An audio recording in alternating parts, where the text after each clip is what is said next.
नमस्कार, उत्तराखंड समाचार में आपका स्वागत है। मैं हिना जोशी छेत्री। आइए सबसे पहले नजर डालते हैं आज के मुख्य समाचारों पर।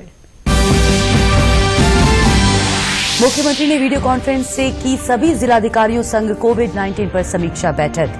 डेथ रेट कम करने, टेस्टिंग बढ़ाने और मास्क न पहनने वालों के साथ सख्ती के निर्देश। 30 नवंबर को कार्तिक पूर्णिमा पर DG law and order Ashok Kumar की श्रद्धालुओं से अपील। कहा, कोरोना काल में अपने घरों में ही करें मां गंगा का स्मरण, हरिद्वार न आकर प्रशासन का करे सहयोग। उत्तराखंड में इंटरनेट सुविधाओं और मोबाइल नेटवर्क को मजबूत करने के लिए बीएसएनएल प्रतिबद्ध। सीजीएम सतीश शर्मा ने कहा, हाई स्पीड डेटा नेटवर्क से तीर्थयात्रा, ट्रैकिंग और स्वास्थ्य पर्यटन को मिलेगा बढ़ावा। और सरीसृप जीवों को सड़क दुर्घटना से बचाने के लिए रामनगर के कालाडूंगरी रेंज में अनोखे पुल का निर्माण। सड़क के ऊपर रस्सी, बांस और घास से बनाया गया 70 मीटर लंबा पुल। अब समाचार विस्तार से। मुख्यमंत्री त्रिवेंद्र सिंह रावत ने सभी जिलाधिकारियों से वीडियो कॉन्फ्रेंस के माध्यम से कोविड-19 की समीक्षा करते हुए निर्देश दिए कि कोविड डेथ रेट को कम करने के लिए विशेष प्रयास किए जाएं। उन्होंने कहा कि कोविड के कारण जिन लोगों की मृत्यु हो रही है उसका पूरा विश्लेषण किया जाए। मुख्यमंत्री ने निर्देश दिए कि किसी भी कोविड के मरीज को जरूरत पड़ने पर हायर सेंटर रेफर किए जाने में बिल्कुल भी विलंब न किया जाए। उन्होंने रिकवरी रेट बढ़ाने के लिए अधिक प्रयासों की जरूरत पर जोर दिया। मुख्यमंत्री ने जिलाधिकारियों को निर्देश दिए कि जिलों में टेस्टिंग और तेजी से बढ़ाई जाए। आरटीपीसीआर टेस्ट पर विशेष ध्यान दिया जाए। एंटीजन टेस्ट में नेगेटिव पाए जाने वाले व्यक्ति सिम्टोमेटिक हैं तो उनका 100% आरटीपीसीआर टेस्ट हो। उन्होंने सैंपल लेने के बाद शहरी क्षेत्रों में 24 घंटे और पर्वतीय क्षेत्रों में 48 घंटे के अंदर लोगों को कोविड की रिपोर्ट उपलब्ध कराए जाने की बात कही। मुख्यमंत्री ने कहा कि रुद्रप्रयाग, पिथौरागढ़ और देहरादून में कोविड के नियंत्रण के लिए और अधिक प्रयास करने होंगे। मास्क न लगाने पर जिन लोगों के चालान किए जा रहे हैं उनको मास्क जरूर उपलब्ध हो। मुख्यमंत्री ने कहा कि सरकार का उद्देश्य कोविड से लोगों को बचाना है, न कि चालान कर राजस्व वसूलना। बिना मास्क दिए चालान करने वालों पर सख्त कार्रवाई की जाएगी। मुख्यमंत्री ने सर्दियों, आगामी हरिद्वार कुंभ, योग महोत्सव और पर्यटन की दृष्टि से आने वाले कुछ महीनों को चुनौतीपूर्ण बताया और जागरूकता अभियानों पर जोर दिया। राजधानी देहरादून में कोरोना संक्रमण के फिर से रफ्तार पकड़ने के बाद जिला प्रशासन ने बाजार की साप्ताहिक बंदी को सख्ती से लागू करने के आदेश जारी किए हैं। इस दिन सिर्फ जरूरी वस्तुओं से संबंधित प्रतिष्ठानों और दुकानों को ही खोलने की अनुमति रहेगी। देहरादून तहसील की बात करें तो यहां रविवार को बाजार बंद रहेंगे। जिलाधिकारी डॉक्टर आशीष श्रीवास्तव की तरफ से जारी आदेश में कहा गया है कि साप्ताहिक बंदी का आदेश अभी भी लागू है। इसके बाद भी तमाम व्यापारिक प्रतिष्ठान इसका पालन नहीं कर रहे थे। उन्होंने सिटी मजिस्ट्रेट समेत सभी उप जिलाधिकारियों को आदेश दिए हैं कि वो अपने अपने क्षेत्र में साप्ताहिक बंदी को सख्ती के साथ लागू कराएं। यदि कोई प्रतिष्ठान बंदी के दिन खुला पाया जाता है तो संबंधित के खिलाफ आपदा प्रबंधन अधिनियम व महामारी एक्ट के तहत मुकदमा दर्ज किया जाए। जो बाजार तहसील वाइज पहले एक ऑर्डर निकला हुआ है, जब नवरात्र के पहले ये फॉलो भी किया जा रहा था बहुत स्ट्रिक्टली, उसको उस ऑर्डर के बेसिस पे जो साप्ताहिक बंदी जिस बाजार की जिस दिन है उसको स्ट्रिक्टली फॉलो किया जाएगा। फल, सब्जी, दूध, दवा, पेट्रोल पंप और एलपीजी गैस सिलेंडर, ये जो एजेंसीज हैं इनको छोड़ करके सभी कमर्शियल प्रतिष्ठान जो है उस दिन बंद रखे जाएंगे और ये साप्ताहिक बंदी का अनुपालन सभी स्ट्रिक्टली सुनिश्चित करें। नगर निगम इस दिन बड़े लेवल पे सैनिटाइजेशन भी अभियान भी चलाएगा और जो लोग इस आदेश का अनुपालन नहीं करेंगे उनके अगेंस्ट फिर महामारी अधिनियम और आपदा प्रबंधन अधिनियम में कार्रवाई भी की जाए। राज्यपाल बेबी रानी मौर्य को आज सुबह एम्स से डिस्चार्ज कर दिया गया है। एम्स के डॉक्टरों ने उन्हें अभी एक सप्ताह होम आइसोलेशन में रहने की सलाह दी है। दरअसल कोरोना संक्रमित होने के बाद राज्यपाल बेबी रानी मौर्य को इलाज के लिए 23 नवंबर को एम्स ऋषिकेश में भर्ती किया गया था। पिछले 8 दिनों से एम्स की 5 सदस्यीय विशेषज्ञ डॉक्टरों की टीम उनके स्वास्थ्य की नियमित तौर से मॉनिटरिंग कर रही थी। लगभग पूर्ण स्वस्थ होने पर आज सुबह उन्हें अस्पताल से डिस्चार्ज कर दिया गया। इस बारे में जानकारी देते हुए एम्स अस्पताल प्रशासन के डीन प्रोफेसर यूबी मिश्रा ने बताया कि अब वो पूर्ण तौर से एसिम्प्टोमेटिक हैं और इस अवधि के दौरान उनमें कोविड का कोई नया लक्षण विकसित नहीं हुआ है। प्रोफेसर मिश्रा ने कहा कि उन्हें अभी 1 सप्ताह तक होम आइसोलेशन में रहने की सलाह दी गई है। गवर्नर मैडम को आज सुबह 10:30 बजे एम्स ऋषिकेश से डिस्चार्ज कर दिया गया है। उनके सिम्टम्स प्रारंभ होने के 10 दिन हो चुके थे, तो सेंट्रल गवर्नमेंट की गाइडलाइंस के हिसाब से उनको डिस्चार्ज किया जा सकता था। वो पूर्णतया एसिम्प्टोमेटिक हैं, कोई नया कोविड का सिम्टम डेवलप नहीं हुआ है। उनको जो भी इंस्ट्रक्शंस हैं सारे लिखित रूप में दिए गए हैं तथा एक फिजिकल रिहैबिलिटेशन का प्रोग्राम भी बताया गया है, जिसको फॉलो करने से और जल्दी उनकी फिजिकल स्थिति में सुधार आएगा। उनको ये एडवाइस किया गया है कि 7 डेज होम आइसोलेशन रखना है। आगामी 30 नवंबर को कार्तिक पूर्णिमा के अवसर पर गंगा स्नान के लिए हरिद्वार आने वाले श्रद्धालुओं से DG law and order Ashok Kumar ने कोविड-19 के दृष्टिगत अपील की है। अपनी इस अपील में उन्होंने लोगों से निवेदन किया है कि कोरोना काल में अपने घरों में ही मां गंगा का स्मरण कर स्नान करें और प्रशासन का सहयोग करें। इस वर्ष कार्तिक पूर्णिमा का स्नान 30 नवंबर को पड़ रहा है। आप सभी जानते हैं कि कार्तिक पूर्णिमा के अवसर पर हरिद्वार में पूरे उत्तर भारत से लगभग 10-15 लाख तीर्थयात्री स्नान करने आते हैं। और ये भी आप सब जानते हैं कि हाल के दिनों में कोरोना की संक्रमण में फिर से वृद्धि हुई है। दिल्ली में तो तीसरी वेव चल पड़ी है, कई अन्य राज्यों में दूसरी वेव चल रही है। तो ऐसे में कोरोना संक्रमण को देखते हुए हरिद्वार प्रशासन द्वारा यह निर्णय लिया गया है कि इस वर्ष कार्तिक पूर्णिमा स्नान को हरिद्वार में होने से रोका जाए। तो मैं आप सबसे अपील करता हूं, अनुरोध करता हूं कि कृपया करके इस वर्ष कार्तिक पूर्णिमा स्नान हेतु हरिद्वार न आए। आप अपने अपने घरों में या आसपास जहां आपको जगह मिलती है वहां पे कार्तिक पूर्णिमा स्नान कर लें, जिससे कोरोना संक्रमण को रोकने में मदद मिलेगी। क्योंकि जब लाखों लोग एक जगह इकट्ठा होंगे तो ये निश्चित है कि एक व्यक्ति से दूसरे हजारों लोगों को कोरोना फैल सकता है।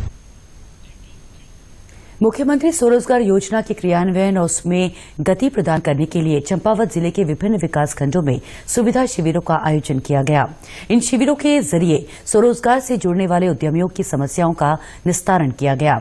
जिले के लोहाघाट, बाराकोट, पाटी में 25 से 27 नवंबर तक चले सुविधा शिविर में ऋण प्रदाता एजेंसियों, रोजगार प्रकोष्ठ और शासन के कर्मचारियों द्वारा स्वरोजगार से जुड़े उद्यमियों की वित्तीय समस्याओं का निस्तारण कर स्वरोजगार संबंधी गतिविधियों को बढ़ाने के लिए प्रोत्साहित किया गया। जिला उद्योग विभाग चंपावत के कोऑर्डिनेटर पंकज चौहान ने बताया कि सेवा क्षेत्र के लिए आवेदन करने वाले कई लोगों को बैंकिंग समस्याओं के कारण वित्तीय स्वीकृति नहीं मिल रही थी। ऐसे में बैंक अधिकारियों के साथ मिलकर संबंधित व्यक्तियों की समस्याओं को दूर करते हुए 90 से अधिक लोगों के ऋण स्वीकृत किए गए। हमारे पास इस बीच 15 कैंडिडेट्स आए हैं और उनके जितने भी कागज संबंधी उनके डॉक्यूमेंट्स, उनको जो दिक्कतें आ रही थी उनको यहाँ पर हमने रिजॉल्व किया। और उसके अलावा जो कुछ नए लोग आए थे जिनको इसके बारे में जानकारी दी और बैंक ने अभी तक 30 केस डिसबर्स किए हैं और बाकी अभी सैंक्शन के लिए पेंडिंग है। और जैसे जैसे लोग हम तक पहुंच रहे हैं हम उनको चल करके पूर्व में भी लगातार ये प्रक्रिया चली हुई है। जब से ये कार्यक्रम चालू है, जब से स्वरोजगार योजना लॉन्च हुई है, तब से लगातार बैंक इसको कोशिश कर रहे हैं और इस शिविर में काफी लाभ हुआ है लाभार्थियों को। भारतीय स्टेट बैंक के नोडल अधिकारी जनार्दन चिलकोटी ने जानकारी दी कि मुख्यमंत्री स्वरोजगार योजना के लिए जिन लोगों ने आवेदन किया था उनके दस्तावेज पूरे न होने के बावजूद उनकी सहायता करते हुए उनके लोन स्वीकृत किए गए,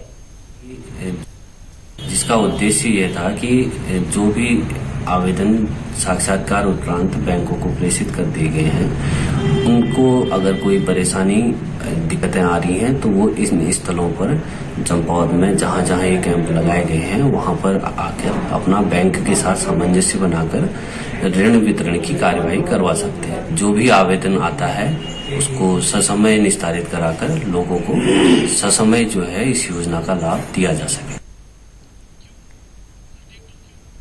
केंद्र सरकार के निर्देश के बाद बीएसएनएल उत्तराखंड में इंटरनेट सुविधाओं और मोबाइल नेटवर्क को मजबूत करने का काम कर रहा है।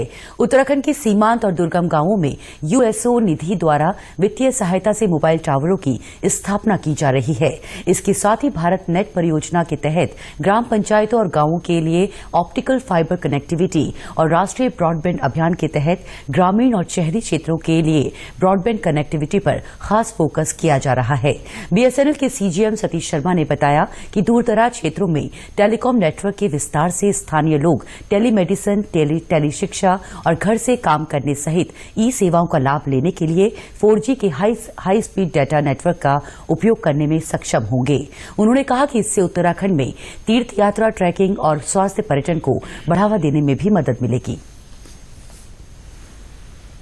दुर्गम क्षेत्र, पहाड़ी क्षेत्र, उत्तराखंड, देवभूमि उनके काफ़ी कहना चाहिए सरकार की प्राथमिकता सूची में हैं और यहाँ पर जल्दी से जल्दी हम किस तरह से खास करके इंटरनेट सुविधाओं का विस्तार करें सो दैट अभी जो कोविड महामारी और इस तरह की परिस्थिति है इसमें इवन हमारे दूरस्थ गाँव में लोग उसका उपयोग कर सकें और लाभ उठा सकें।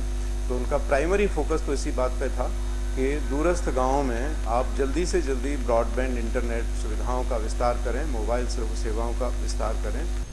सरीसृप वर्ग के जीवों को सड़क दुर्घटना से बचाने के लिए रामनगर के कालाडूंगी रेंज में एक अनोखा ब्रिज बनाया गया है। दरअसल सड़क के ऊपर बनाए गए इस लकड़ी के इस ब्रिज में रेंगने वाले जीव आसानी से सड़क पार कर सकेंगे। विभाग द्वारा 2 लाख की लागत से बनाए गए इस 70 मीटर लंबे इको पुल का निर्माण रस्सी, बांस और घास का प्रयोग कर किया गया है।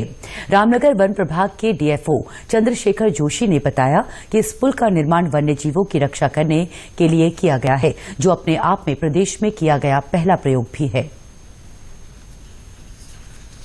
देखिए, रामनगर वन प्रभाग में हमारे द्वारा भी कालाडूंगी नैनीताल मोटर मार्ग में एक इको ब्रिज का निर्माण किया गया है और इसका जो मुख्य उद्देश्य है कि जो सरीसृप हैं, हमारे छोटे जीव जंतु हैं, वो रोड को क्रॉस करते समय कई बार एक्सीडेंट में मारे जाते हैं, तो उनको एक अल्टरनेट रास्ता प्रोवाइड करने के लिए अभी हमने इसको बनाया है और ये पूरी तरीके से प्राकृतिक उत्पादों के जैसे जूट की रस्सी और हमारी बैम्बूस, इन सब चीज़ों से बनाया गया है। अभी हम इसके ऊपर घास, पत्ते, इस टाइप की चीज़ें भी डाल रहे हैं ताकि एक माइक्रो क्लाइमेट तैयार किया जा सके और इसको जो है सरीसृप, जो हमारी रेप्टाइल्स, सांप, अजगर, ये सब इसको यूज कर सकें।